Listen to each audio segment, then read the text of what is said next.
from a preacher that said his son had a hero day at school. And he told his dad when he got home, Dad, I spoke on you as my hero. And the dad was like, so, wow, that's so cool. But also, he was very intrigued. He said, son, why did you talk on me as your hero? And the boy said, Dad, because I don't know how to spell Arnold Schwarzenegger.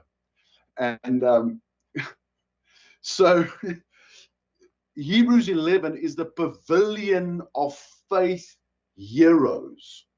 There's so many heroes of our faith. And if you do yourself a favor, we're not going to jump into that because this is maybe a 3-part series into all the heroes of the faith. We're going to just touch a little bit on having a unique faith before we start looking at the different heroes of our faith. So if you would open your Bible, and we ain't going to be able to put it on the board this morning. We're still developing the technology. Thank you for bearing with us. In Hebrews 4, verse 2. Now, we all know that we want a undiluted word. We want the word, and it must be the pure word of God. And this morning, I want to teach you something that's not quite correct. To have the pure word of God or the undiluted word of God, we need a mixed word of God. You say, Wilco, this is heresy. Let's read it together in Hebrews 4, verse 2. And this is in the development. There's a crossing over right here that we need, is to go from this pure, undiluted word of God to a mixed word of God. And the B part of verse 2 says, but the word which they heard did not profit them. So they heard the same message. The same thing was preached to them. The same gospel was presented to them. But it didn't profit them anything because they did not mix it with faith. You see, the pure word will profit you nothing if you don't dilute it or mix it with faith. And you can see that just having the pure word means nothing to us. There's no benefit, no profit to us. We have to mix it with our faith. And in the same breath, we can say faith without being mixed with the word will not give us a saving faith. It will not give us grace. It will not set us free. We need to bring the balance between the word of God and faith, and we need to mix that. So it's not good just hearing the word of God and not adding faith to it. And also it's no good saying, well, I believe in God, but I don't hear what he says I must do. There's a mixing between it. I don't pick up on the heart of God, heart of Father saying, son, daughter, I love you. Your sin are forgiven. You can walk in grace. Now don't sin no more. Now I have faith. God's good. I believe in God, but I don't believe this. I'm mixing it. It will profit me nothing. So our first crossover for this morning, our first part of being a real Hebrew this morning is to mix the word of God with the faith that's in us. That faith is to choose to believe what God says that you have, what you can do. Do you understand that? The minute I say, I believe, if God says it, I have it, I have it. If God says I can do it, I can do it. And if God says that's who I am, that is who I am. And I hear the word, and now I have to choose to add my faith to that. Now I have faith that God says I'm his child.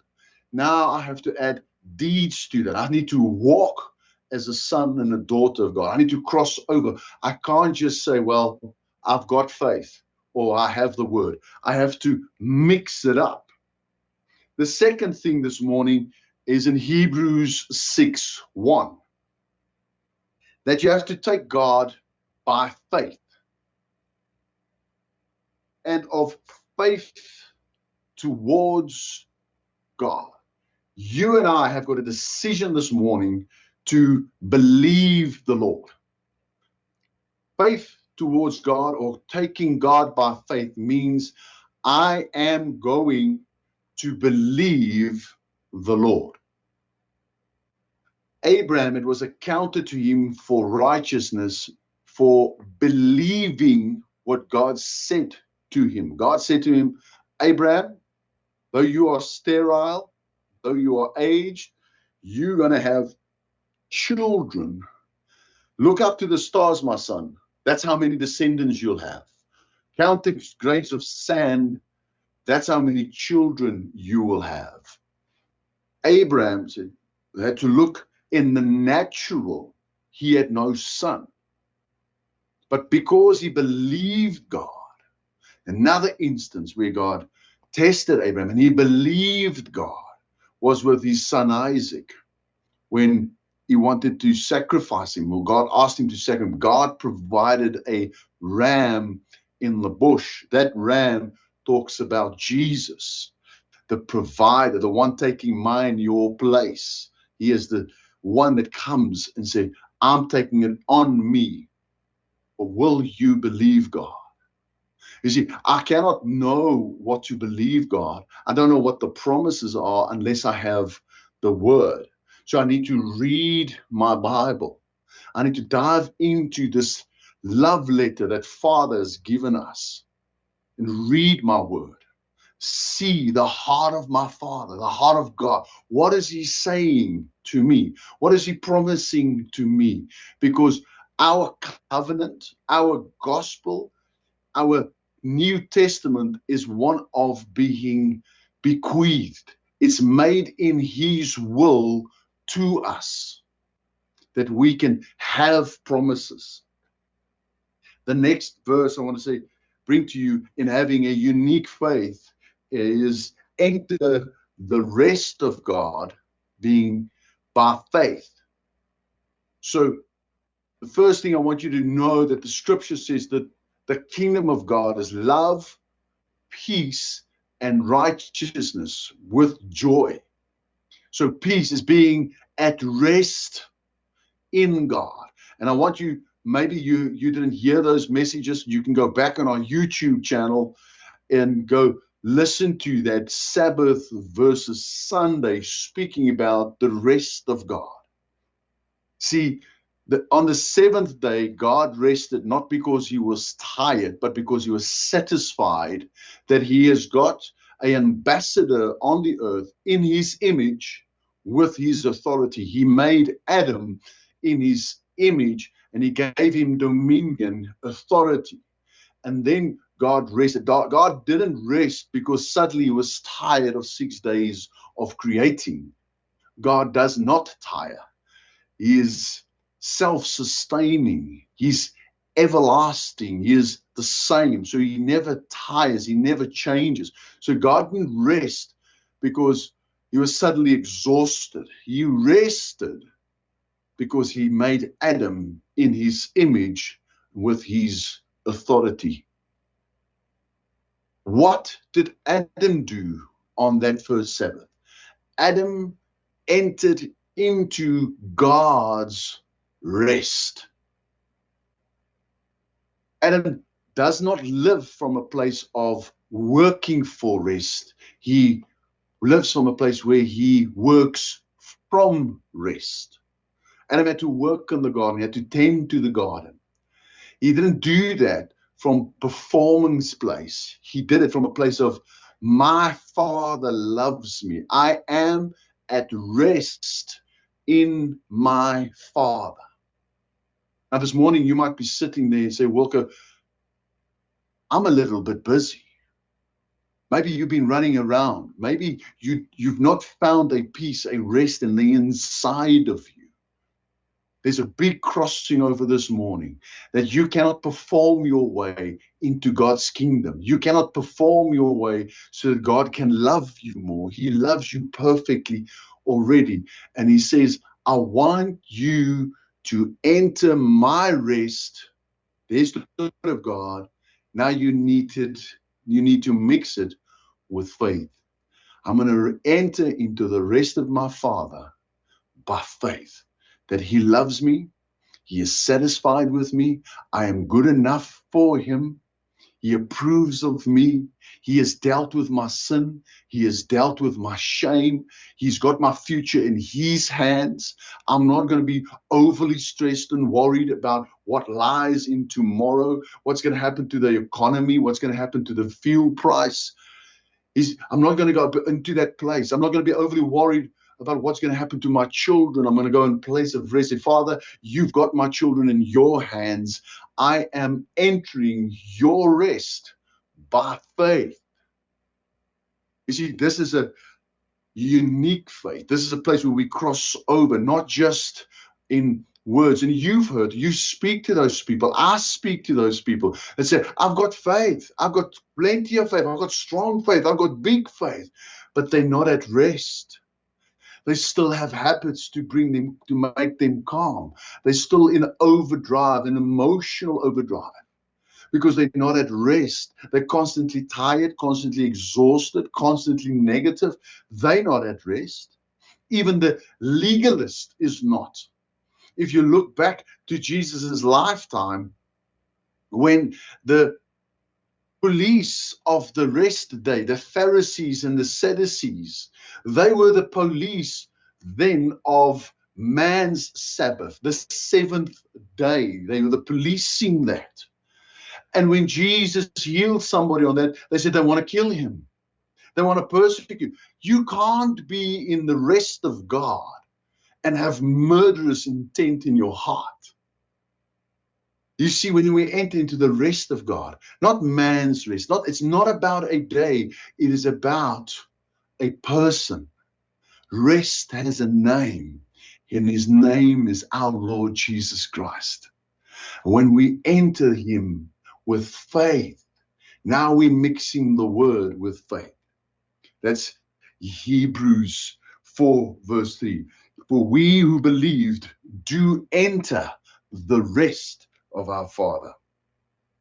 The next point number 4 that I want to share with you this morning is we inherit the promises by faith. Hebrews 6:12. Let me read that to you. Hebrews 6:12. Imitate those who through faith and patience inherit the promises. So I want you to understand this, that in the New Testament and right through the Old Testament, promises were made to man from God. Man, we cannot make any promises to God because we are bound to break them. But God is faithful. God never breaks his promise. God always is the same yesterday, today, and forever. And the covenant, the dispensation that we live in, is a dispensation of bequeathed promises, that God has made promises in his will. Now, you and I in the natural understand that a will, somebody's last will and testament, only gets activated when they die. It's only at that moment that you can have that. Then we have to go sit with the lawyer and with the people, the custodians of that will and last testament, and we have to listen to what has been made to us, bequeathed to us. So in that moment, we listen. If I don't listen, I don't know. So I could have an uncle that has bequeathed R1 million to me. But if I don't listen to that, I don't know how to act upon it. You see, I want you to understand, when you read the Bible and you start reading with the promises of God, it is listening to that lawyer reading the last will and testament of Jesus to you and the promises that he makes to you.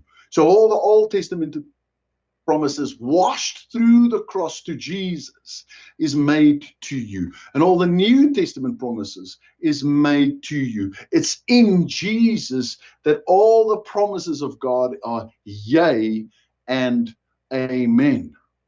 So I want you to read your Bible with new eyes, with eyes that are crossover, eyes that are mixing the word with faith, and underline when you find a promise.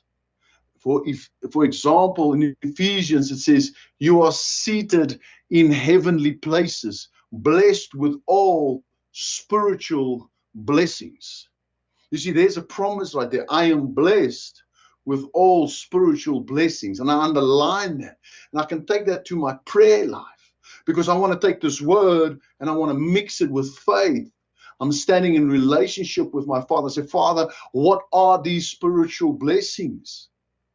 What do you mean by that? What do you want to reveal to me about that? I am in relation with you. And this is not just a take me. This is a relational thing, that our Father has made a promise. He's made a way for you and I to come to him. And he says, if you believe, there are some promises I have for you. If you believe, not with your mind. And there's a big difference here. Church, I want to share this with you so badly. There's a big difference with understanding something and reading something and comprehending it with your mind, your intelligence, your will, and your intellect and your emotions, and believing something with the core of your heart, of who inside.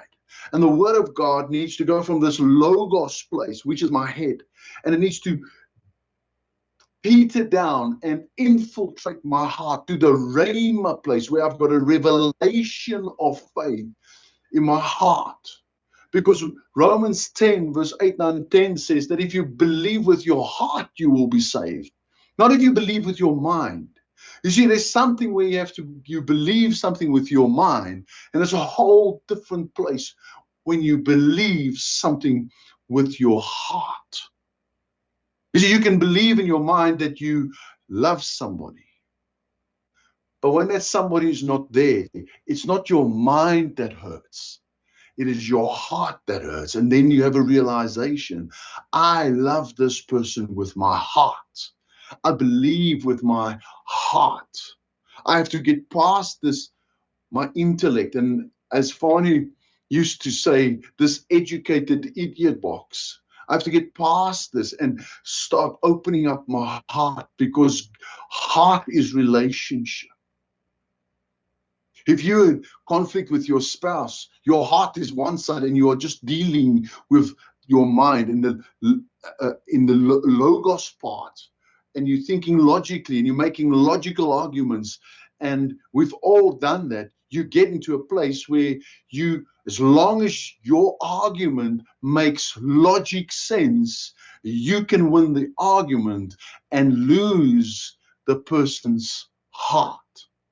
But if you approach any conflict situation with your heart, with your spouse or your children, opening up your heart, say, I want to love you, you will see that sometimes the answer doesn't come from a place of logic.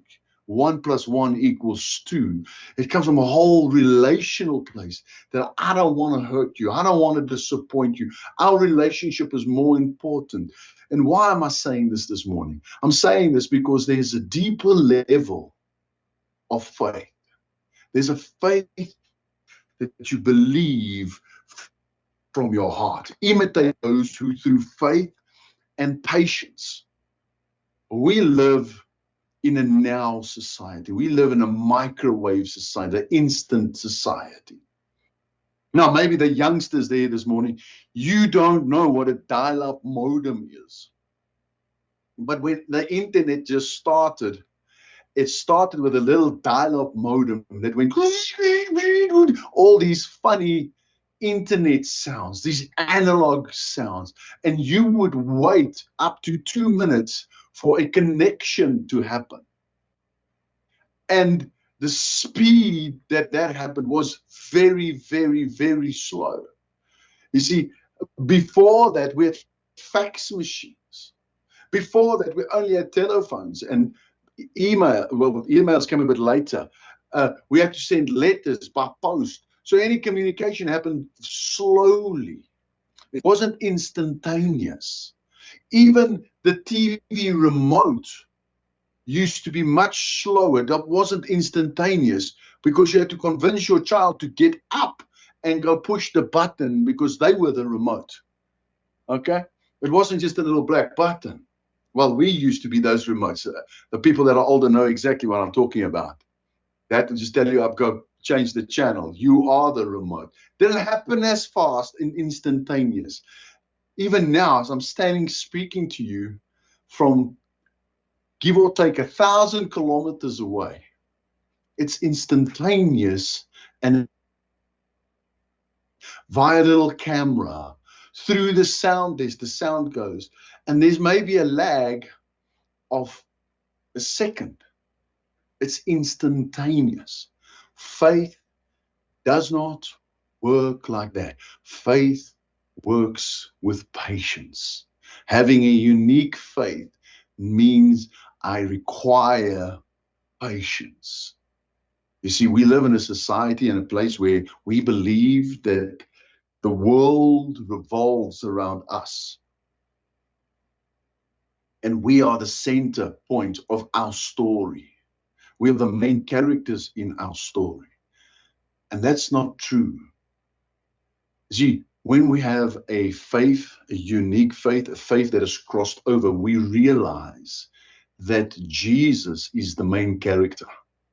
We realize that the world revolves around him. History revolves around him. It's about him. It belongs to him. It's for his glory and his pleasure. You see, everything that was made through him and for him, the scripture says.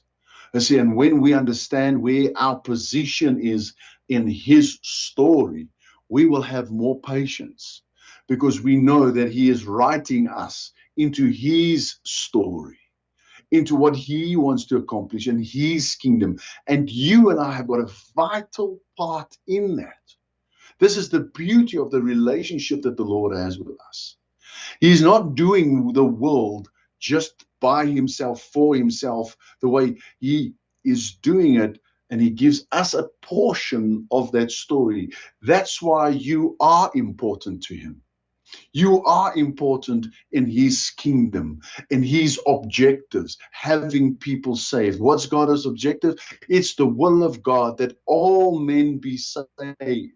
You see, whether you are sitting there in this church this morning and you are 5 years old or you are 85 years old, you need to know that God has got a plan for you to be involved in his kingdom. He has furnished you with some gifts, some ability, and with anointing to accomplish the goals that he wants to achieve. And that is to have people saved. You have got a unique ability to connect with the people in your sphere. That's why they are in your sphere. But now, if I don't use this ability to promote the kingdom of God, I am missing my part in God's kingdom. If I don't bring them and invite them into the kingdom of God or into church, if I don't do that outreach, that evangelism, I am missing my purpose. So the friend that you have, they connected with you for a reason. And that reason is that you should lead them to the kingdom of God. Whatever that can, whether you're sitting at school, a classmate, whether it is a friend that you are retired and as you're 20 years into retirement, you still have contact with via WhatsApp. God wants you to reach out to them and bring them into the kingdom. He has anointed you with it. He has gifted with you with that. If you look to your left, you'll see there's an empty drum cage. Somebody has got the gift and the ability to fill that drum cage and to play drums there. God has anointed you to do that. God has gifted you to do that. He hasn't gifted me to do that. I will finish you now when it comes to beat. You're going to have a beat, and when I get in there, there will be no beat because I can't keep a beat. You understand? There's a piano on your right-hand side. God has gifted somebody to sit behind that piano. I want you to look around to the empty chairs in this building this morning. Praise the Lord that there's not a lot of them. Thank God you all are coming to church. I'm so grateful and so thankful for that. But God has gifted you the ability to connect with somebody to come and sit in that seat. God has connected you. He's anointed you so that you can move. It takes patience. It takes sometimes being rejected and snubbed. I know that. I understand that. How it feels when you want to draw people that you love into the kingdom, and then they tell you, sorry, we don't even believe you belong there. Or they say, well, you're walking around with the Bible under your arm. I promise you it's better than walking around with some porn magazine under your arm. You can rather walk with the Bible under your arm. But use that to build people up. Invite them into the kingdom of God. The second last point I want to share with you this morning is that come forward to the Holy of Holies in faith. Hebrews 10 verse 22. Other translations will have it in 23. Let us draw near with a true heart in full assurance of faith. Let us draw near to God. I want you to understand this. Maybe tomorrow morning you wake up. Maybe your prayer time is in the morning. Maybe you have not put out any prayer time, or maybe your prayer time is at night. I want you to take this verse Hebrews 10, 22, 23. I want you to take this to heart and say, I want to draw near to my Heavenly Father, and I'm going to do it with faith. What faith do I require? That God loves you. I want you to look to the person next to you. I want you to just look to the person next to you. I want you to look them in the eye and tell them, your Father in heaven loves you.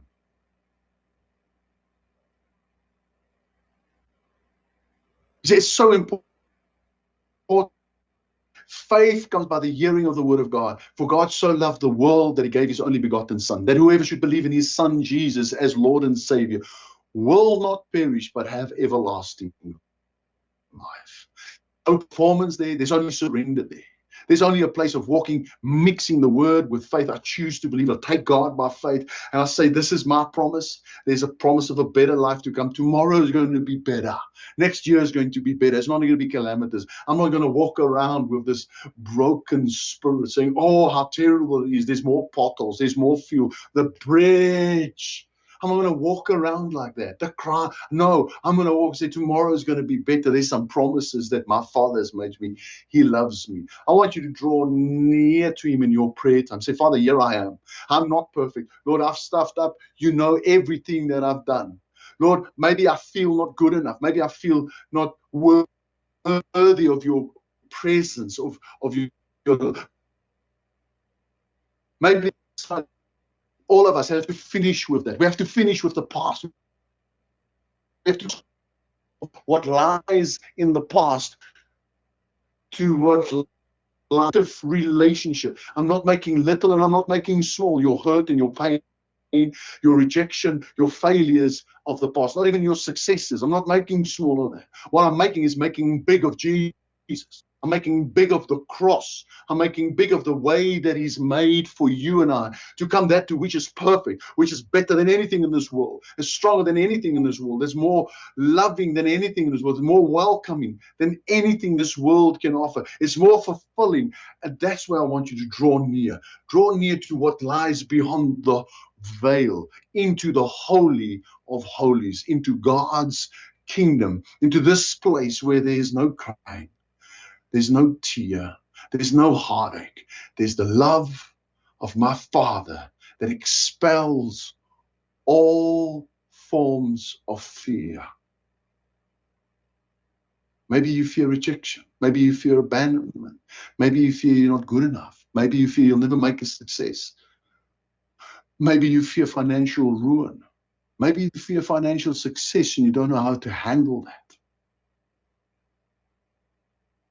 The love of God displaces all fear. Why? Because in fear there's torment. The kingdom of God is not torment. The kingdom of God is peace, love, and righteousness. You see, this morning I want you to walk away with a faith vision, hearing the word of God, and not a knowledge of religion. You see, you can have a knowledge of religion and miss completely the vision that God has of faith for your life. You see, it's a unique faith to say, I'm not getting stuck in religion. I'm not going to get stuck in ritualistic activities.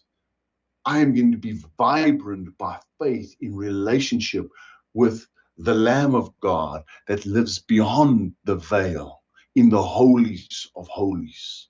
I can enter in there. Doesn't matter what happened. Doesn't matter about the past. It doesn't matter if I'm good enough. Jesus paid the price and paved the way for you and I to come to him. The last thing this morning I want to share with you regarding a unique faith, I see it's 5 past, is hold fast the confession of our hope. Hebrews 10:23. And it walks hand in hand with Hebrews 10:22. Let us hold fast the confession of our hope without wavering, for he who promised is faithful. A unique faith this morning is going to transform the way that you speak. The way you speak about yourself, the way you speak about your circumstances, the way you speak about your children, your spouse, your country. You see, it has to start with me. I have to receive the love of God. It has to come inside of me. I must receive the mercy of God. I need to be forgiven. I need to be cleansed. Won't you say to yourself quickly aloud there, I need to. I need to receive this word. I need to take this word and I need to mix it with faith for me first. So when you speak, maybe the silent thoughts in your inside towards yourself needs to be what the word of God says. Your opinion about you needs to cross over to be exactly the same as God's opinion about you. And you might look at your ingrown toes and say, oh, I have got such ugly toes. God's opinion is, I wove you together in your mother's womb. You are perfectly made. Or maybe you don't like your knees. Or maybe you got the hips that you don't like, those hips. Maybe it's your nose. I had to deal with my voice. I had to deal with my own hair. You see, as long as you have self-talk, negative about you, you are walking in a sense of pride. You're saying, Lord, I would have done it better than you have done it. And now God's promises for you can't come into fruition because you're rejecting what he has made, and he has anointed what he has made. He blesses what he has made. He does not bless the cosmetic you, the window dress you. He blesses the real you, the way he created you. You see, I have to receive that love. I have to receive that grace. I have to receive that identity. My Father. And I have to live by that confession. And I can't do it today in a certain way, and tomorrow I speak a different language about me. Even if it hurts, even if it feels untrue, even if it makes me sweat, even if it makes me uncomfortable, if I look in the mirror and say, you are handsome. Won't you look to the person next to you and say, you are handsome? I hope that was your husband you spoke to right now, and not somebody else's. You see, you need to hear that. That self-talk needs to happen. The next thing is the talk towards other people. You cannot keep on belittling your children and expect them to grow up and be strong and vibrant and not fall for what the world is offering. Because the world tells them, if you take this, you're good enough. If you take this, you belong. If you do this, you are with us. The world is telling them that. The world tells that to you and I. If you only have these clothes and this makeup and that car and live in this place and have so much money and this cell phone and this computer, now you have made it. Now you belong. See, the world is not rejecting and breaking down. It's drawing in. It makes you captive by flattery. But our God says, I love you. And you need to speak that over your children. Don't suppose, madam, that your husband is going to paint that wall or fix that thing that you've asked him for months and months while you are belittling him. It's not going to happen because you're speaking death, but you want life. Vice versa, sir. You can't be telling your wife how terrible she is, but expect the best of her warmth, love, and her warmth. You cannot. Or the best food on the table if you keep on belittling the way she dresses. Rather speak her up. Wash her with the word of God. See God in her. Start speaking towards that and say, you know what, my wife, you are a prudent wife. You are truly gifted. God took his time to create. I love you. God loves you. You are perfect the way you are. You don't have to change. You can just stop screaming at me. Stop beating me at night. Things will be better. But other than that, you're perfect, my darling. You see, and the next thing is then, so we speak over our children, our spouses, speak the future. See it with the vision of faith. Mix the word what God promises with faith and speak a different future. And you can't be inconsistent in that. We have to cross that bridge into consistency, no matter how hard. And this is where the advice that we always give to everybody, but never apply to ourselves, is count to 10 before you say something stupid. Just count to 10. Wait. Allow the word of God, allow the Spirit of God to rise up in you about certain situations, about the economy, about your future, about the hope that you have, and speak that. Speak that in faith. As my dad, my father, he is a promiser. He is a one that makes true his promise. He never lies. And this is what he promises about my future, is that there's greater things still coming. You mix that with it. Take those promises and speak it with faith over your future. Those are the couple of points that I want to share with you this morning. 6 points. I'm recapping. Receive the word of God by faith. Take God by faith. Enter his rest by faith. Enter the promises by faith. Come forward to the Holy of Holies with faith. And hold fast to your confession with faith. So where you are this morning, I just want to bless you. Can I ask you to stand up with me this morning?